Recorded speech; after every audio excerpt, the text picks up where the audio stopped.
A gente vai falar agora nessa aula sobre como funciona na prática, né, o dia a dia da controladoria jurídica, como é que as pessoas devem enxergar ela dentro do escritório, certo? Bom, a gente visualiza a controladoria jurídica com as seguintes áreas, né? Como eu já falei nos primeiros vídeos, mas para ficar uma forma mais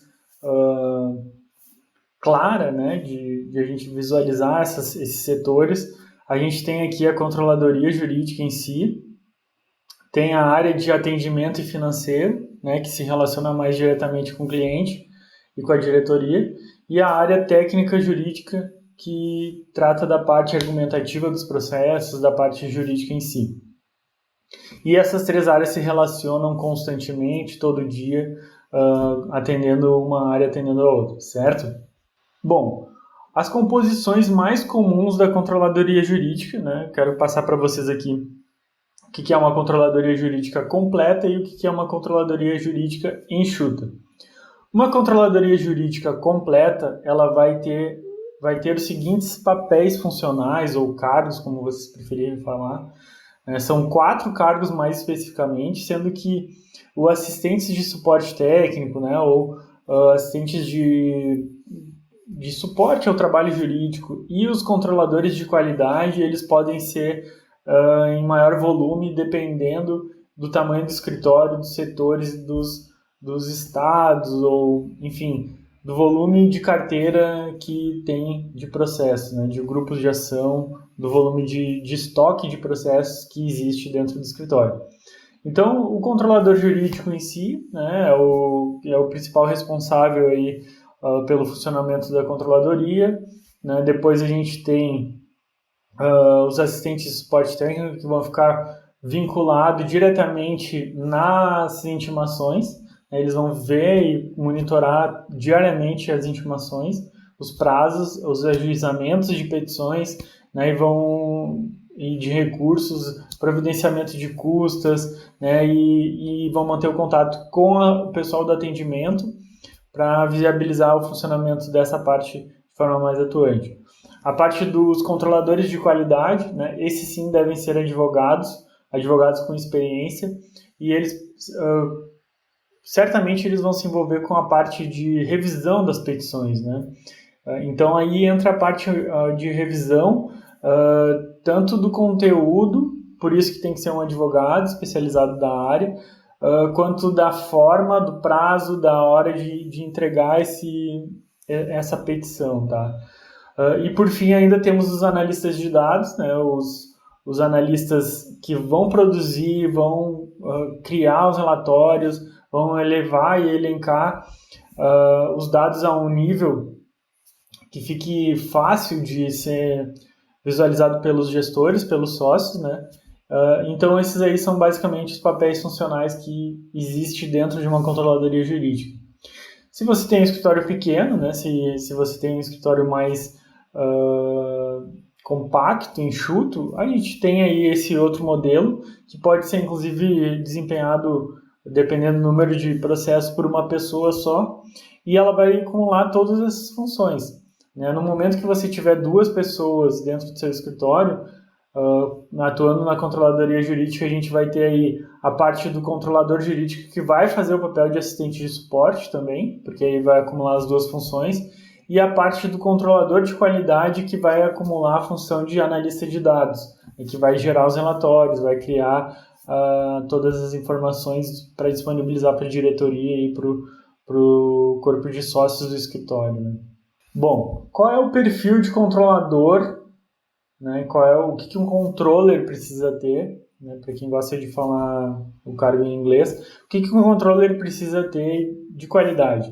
Bom, ele precisa conhecer a estrutura do judiciário, como é que funcionam a segunda instância, a fase de recurso, enfim, toda essa parte, que tem aqui no nosso curso uma aula anexa, né, complementar, que fala só disso. Depois ele tem que conhecer as regras operacionais dos processos judiciais, ter vivência em escritório de advocacia, pelo menos de 2 anos em qualquer função dentro do escritório, né? É interessante que ele tenha boa maturidade digital, né, se adeque com mais facilidade aos softwares, aos sistemas, não só o sistema de gestão do escritório, mas outros sistemas que o escritório usa, né, possa lidar com os sistemas em geral e se adeque também com a parte de certificados digitais, né, acesso a tribunais, enfim, tudo isso que os escritórios precisam aí no dia a dia. É interessante que tenham conhecimento pelo menos intermediário em Excel, né? Então é interessante que façam alguns cursos. Tem alguns canais no YouTube, se procurar, que dão aulas, ensinam as funções do Excel e como a pessoa pode estruturar melhor essas planilhas. Gostar também de administração e organização em geral, isso é uma prioridade total. A pessoa tem que ser organizada, tem que ser uma pessoa com os pés no chão, que cuide dos detalhes. Também tem que ser uma pessoa que tenha proatividade, uma pessoa que seja focada e não espere ainda só as respostas e as tarefas venham de outras pessoas, mas ela esteja sempre atrás do que tem que fazer.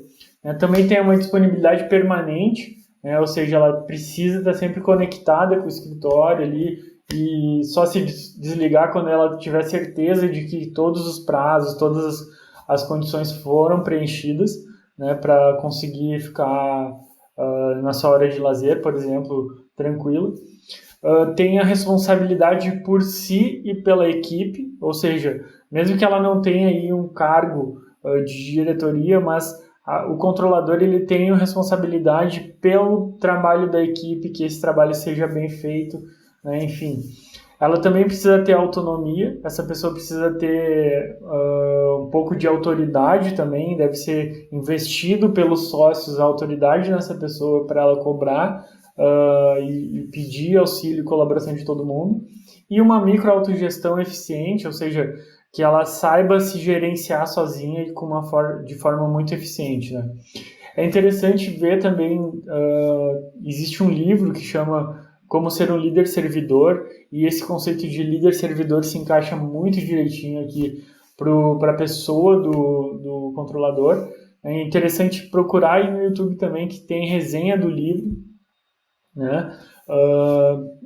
Então, adotar essa postura de líder servidor, saber preservar os relacionamentos, obtendo com seus relacionamentos positivos, né? Com relacionamento de conquista das pessoas, de convencimento, de as pessoas colaborarem com os resultados do escritório, né? Ela precisa obter essa colaboração geral.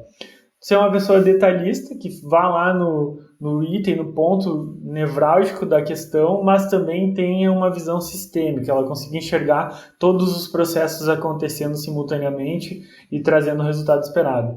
Aí ela precisa também ter um pouco de talento para administração de pessoas e procedimentos. Tá? Então tem que ser uma pessoa que consiga fazer essa administração. É importante a gente destacar também aqui, passando para outro ponto, como é que deve ser dada essa autoridade para o controlador jurídico, tá? Então, quando o assunto for prazos, intimações, procedimentos processuais e documentais, em todos os documentos e demais procedimentos da controladoria jurídica, os sócios têm que dar uma autoridade superior para o controlador, para a controladora, tá? Então, essa pessoa vai ter condições de impor penalidades, né? Se você atua com a pontuação por tarefas, é interessantíssimo adotar, por exemplo, pontos negativos que o controlador pode atribuir e deve atribuir para quem não cumpriu os procedimentos, para quem não cumpriu os prazos, né? Então, esse ponto essa pessoa pode atribuir inclusive para os sócios. É interessante que atribua para os sócios e os sócios cumpram, mesmo recebendo a penalidade, de uma forma a legitimar todo o processo, todo o sistema, inclusive aqui o sócio se submete, tá? Então é interessantíssimo a gente criar essa situação, né? Porque na medida que o sócio se submete também ao sistema, ninguém mais vai deixar de cumprir, tá? Então, por outro lado, também quando a gente vê que alguém recebeu um ponto que não deveria, ou que foi uma questão injusta ali que tinha sido definida, a gente só revê essa questão no próximo momento, numa próxima situação, aceita aquela penalidade que foi previamente definido para não criar um descrédito no sistema. Tá? Então é essa autoridade que vai para o controlador, mas que na verdade não é apenas para o controlador, mas é uma autoridade que tem que ser levada em consideração em relação ao sistema da controladoria jurídica. e isso tem que ser respeitada por todos, certo? Bom, interessante a gente trazer aqui a questão da rotina do controlador jurídico, porque isso não é uma questão que seja assim simples, que cada um não possa trazer e adequar, né, como deve fazer, né? Mas sim para mostrar como existem tarefas e como o tempo é apertado no dia a dia do controlador e que ele não pode assumir tarefas da argumentação, da parte técnica e jurídica. Então, como é que funciona? Das 8h30 às 10 da manhã, análise das intimações do dia anterior, né? As análises dessas intimações que vieram, a abertura dos processos, a atribuição de todas as tarefas decorrentes dessas intimações. Cada dia é interessante que seja feito nesse primeiro período da manhã. Segundo ponto, das 10 às 11 horas, análise das petições recebidas para ajuizamento. Então, até o dia anterior, as pessoas vão mandar para o controlador, dentro do sistema de prazos, né, as petições para serem ajuizadas, e o controlador e o gestor da controladoria vai analisar isso logo no início da manhã.